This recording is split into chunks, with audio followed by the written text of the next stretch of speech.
Terima kasih untuk Anda yang masih bergabung bersama dengan kami dan di segmen ini kita akan review bagaimana jalannya perdagangan selama sepekan ini, kemudian juga review dalam perdagangan satu hari dan prediksi untuk perdagangan di pekan depan, jangka menengah dan juga untuk jangka panjang. Dan kami ingatkan kembali Anda masih bisa berpartisipasi di WhatsApp interaktif kami di 0812 di 8788 di 3723 seperti yang tertera di layar televisi Anda nantinya.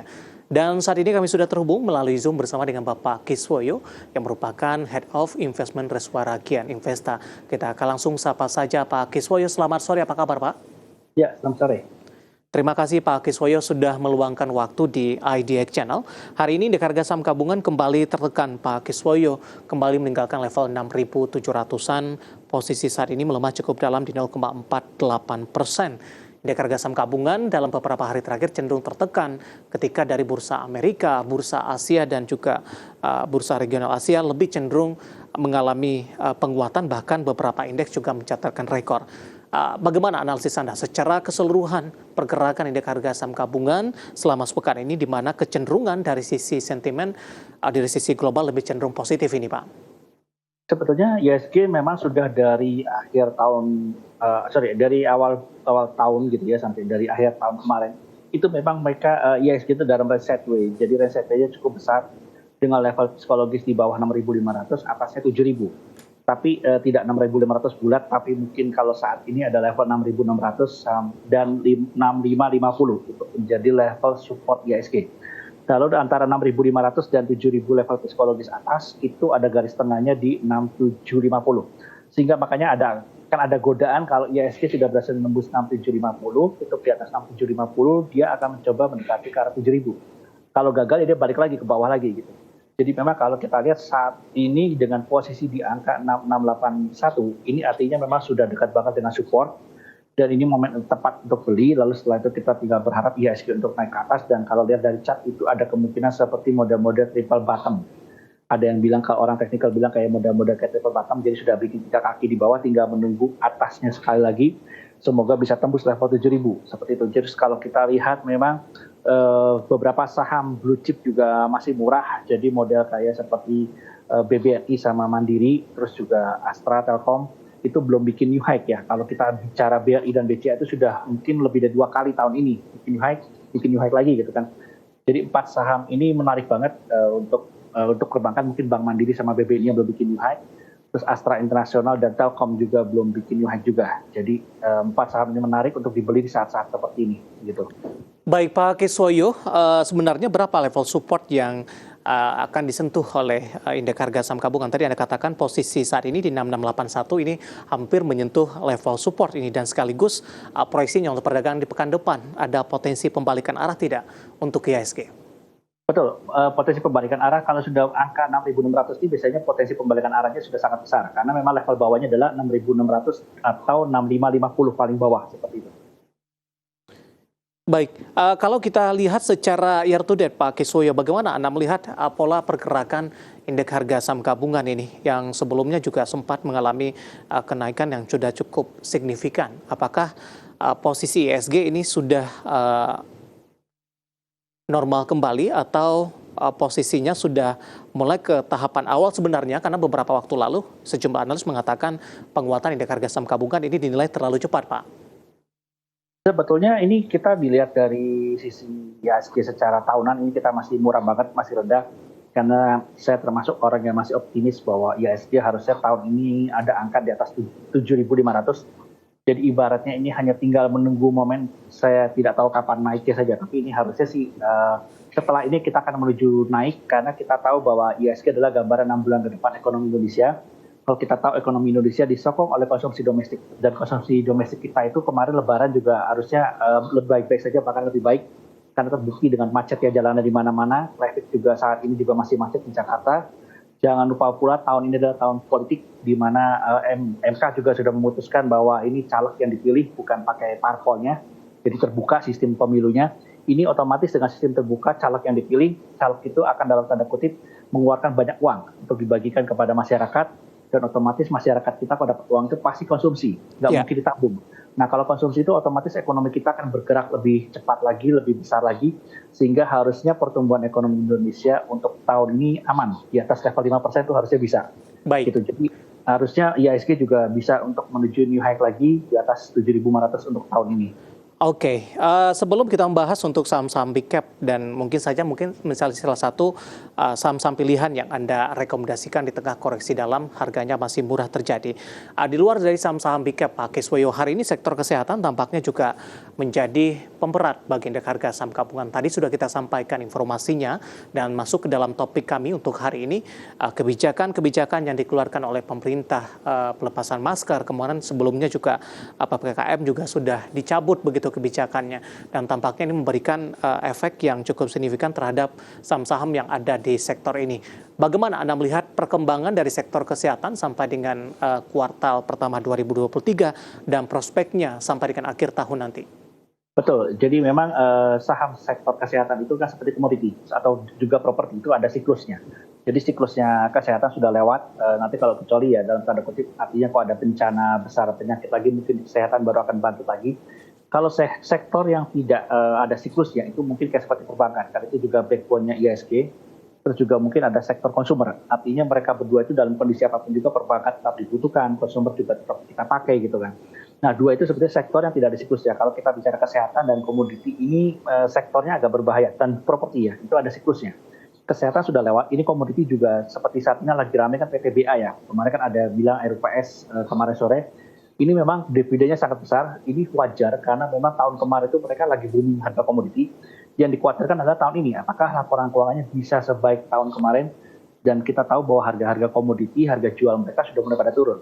Sehingga berhati-hati, jadi kalau seperti PTBA ini saya punya saran khusus ya, kalau bisa keluar, ini saatnya untuk keluar ya, karena takutnya setelah ini nanti harga sahamnya akan turun, karena dividen tahun ini kayak Pak Kiswoyo, kita akan coba fokus ke kesehatan dulu Pak, terutama dari farmasi. Bagaimana Anda melihat look-nya sampai dengan akhir tahun dan juga rekomendasinya sekalian Pak, sebelum kita update posisi penutupan sesi kedua hari ini? Kalau untuk kesehatan itu saya bilang sudah waktunya menjauhi ya, karena memang kita akan kembali back to normal, artinya tidak ada bencana kesehatan atau bencana corona lagi lah gitu. Jadi memang sudah waktunya untuk dijauhi. Lagi pula ini siklusnya sudah lewat lah, booming puncak siklusnya sudah lewat kesehatan gitu. Rekomendasinya seperti apa, Pak Kiswoyo? Kalau bisa jauhin, jadi sudah waktunya menjauhi untuk sektor kesehatan, malah mungkin kita mulai masuk ke sektor konsumsi ya, karena ini kan kita udah mulai bangkit lagi kan ekonomi kita.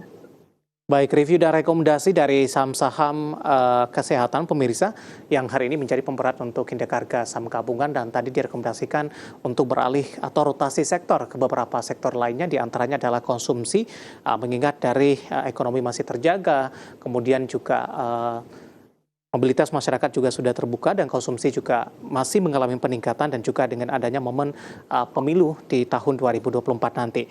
Baik, dari saham-saham kesehatan kita bergeser ke pertambangan batubara, Pak Kiswoyo. Tadi juga masuk ke dalam listed kami untuk PTBA, Pak, hari ini melaju kencang. Meskipun secara teknikal di penutupan sesi kedua, ini penguatannya lebih ke arah terbatas ini. Dividen jumbo untuk tahun buku 2022 tampaknya menjadi magnet tersendiri. Tapi lagi-lagi ada kekhawatiran ini untuk dividen trap untuk saham PTBA, Pak. Analisis Anda? Betul, saya setuju seperti saya katakan tadi, karena laporan keuangan tahun ini mungkin tidak akan sebaik tahun kemarin. Karena tahun kemarin itu ada puncak booming harga komoditi, jadi harga komoditi mahal, revenue mereka naik, dan profit mereka naik. Tahun ini kan kita sudah tahu dari awal tahun kuartal 1 harga batu bara sudah mulai turun, harga komoditi juga mulai turun. Kalau kita bicara khusus PTBA kan berkaitan dengan batu bara, itu harganya sudah turun, sehingga harusnya net profit tahun buku 2023 ini tidak akan setinggi tahun buku 2022. Sehingga mungkin benar ya tadi saya katakan yang dikhawatirkan orang-orang bilang dividen trap, ini juga benar, kita harus waspada, takutnya ini peluang terakhir untuk keluar, karena takutnya setelah itu harga komoditi juga akan seperti harga saham sektor kesehatan mulai turun gitu, karena kita tahu bahwa harga komoditi sendiri sudah mulai stabil turun, tidak setinggi tahun kemarin begitu. Rekomendasinya seperti apa untuk PTBA, Pak Kiswoyo, dengan penguatan yang terjadi hari ini? Sell on strength. Jadi kalau ada penguatan, kalau sudah punya ya waktunya profit taking, setelah itu jangan dipegang lagi sih gitu. Oke, baik, untuk PTBA lebih direkomendasikan sell on strength di posisi penutupan hari ini, Pak Kiswoyo? Ya, betul.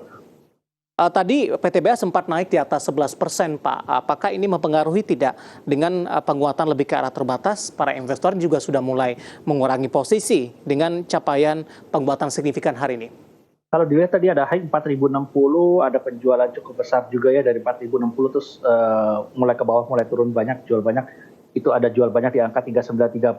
Memang sebagian orang menganggap targetnya adalah hanya mencapai 4.000. Jadi memang ketika lebih dari 4.000 mereka semua udah pada loading barang atau jualan dan takutnya ini tenaga jualannya masih ada sampai besok-besok. Jadi ya itu tadi saya bilang secara trend jual aja, setelah itu ya sudah lupakan.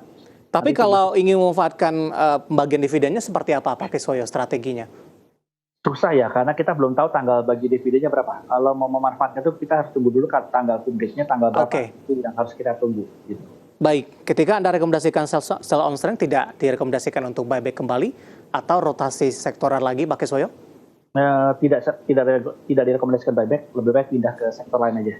Baik, analisis untuk PTBA yang hari ini melaju kencang terkait dengan pembagian dividen jumbo dan kita juga masih menunggu dari jadwal pembagian dividen bagi para investor yang ingin memanfaatkan momentum pembagian dividen dari PTBA. Dan lagi-lagi keputusan investasi tetap ada di tangan pemirsa IDX Channel. Pak Kiswoyo, kita hold terlebih dahulu. Saya akan coba sampaikan update dari posisi penutupan indeks harga saham gabungan di sesi kedua hari ini, di mana pemirsa indeks harga saham gabungan ini mengalami pelemahan atau ditutup di zona merah, tapi pelemahan lebih ke arah terbatas karena tadi sempat melemah di 0,41% di penutupan sesi kedua, melemah di 0,23% dan belum mampu kembali ke atas level 6.700-an. Cukup tipis perbedaannya karena ditutup di 6.698,547, tinggal beberapa poin lagi untuk menyentuh kembali di atas 6.700-an. Level terendah hari ini di 6.669, sementara level tertinggi ada di 6.726. Selanjutnya kita akan coba lihat data perdagangan lainnya yang berhasil dihimpun oleh tim redaksi kami. Langsung saja kita ke grafis yang pertama pemirsa. Kita akan coba lihat posisi atau update beberapa indeks lainnya di penutupan sesi kedua hari ini. Di antaranya MNC 36 mengalami pelemahan di 0,78% dan ditutup di level 350.835. Jakarta Islamic Index mengalami penguatan di 0,04% di 549.578. LQ45 melemah di 0,53% dan berada di level 947.225. Dapat Anda saksikan juga di layar televisi Anda pemirsa update penutupan di sesi kedua hari ini. MNC 36 melemah di 0,78%, Jakarta Islamic Index menguat di 0,04%, LQ45 melemah di 0,53%. Kemudian kita akan coba lihat bagaimana rotasi pergerakan sektoral di penutupan sesi kedua hari ini. Di antaranya teknologi memimpin penguatan di 1,95%, barang baku menguat di 0,85%, kesehatan tertekan dan menjadi pemberat, tadi pun juga sempat kita singgung di 0,75%. Sementara keuangan melemah di 0,63%. Selanjutnya saham-saham yang mengalami penguatan signifikan. PTBA mengalami penguatan di 3.820, BBRI juga menguat di 5.550, BMRI di 5.150, Gotoh berbalik ke arah ditutup di zona hijau menguat di 117. Selanjutnya kita akan coba lihat saham-saham yang mengalami tekanan yang cukup dalam. Ada Telkom melemah di 3.970, Astra Internasional tertekan di 6.850, WNTR juga melemah di 22.900, BBNI tertekan di 9.025. Ya, updatean posisi pergerakan ataupun data perdagangan di penutupan sesi kedua hari ini dan semoga bisa menjadi referensi untuk Anda, terutama dalam menghadapi perdagangan di pekan depan.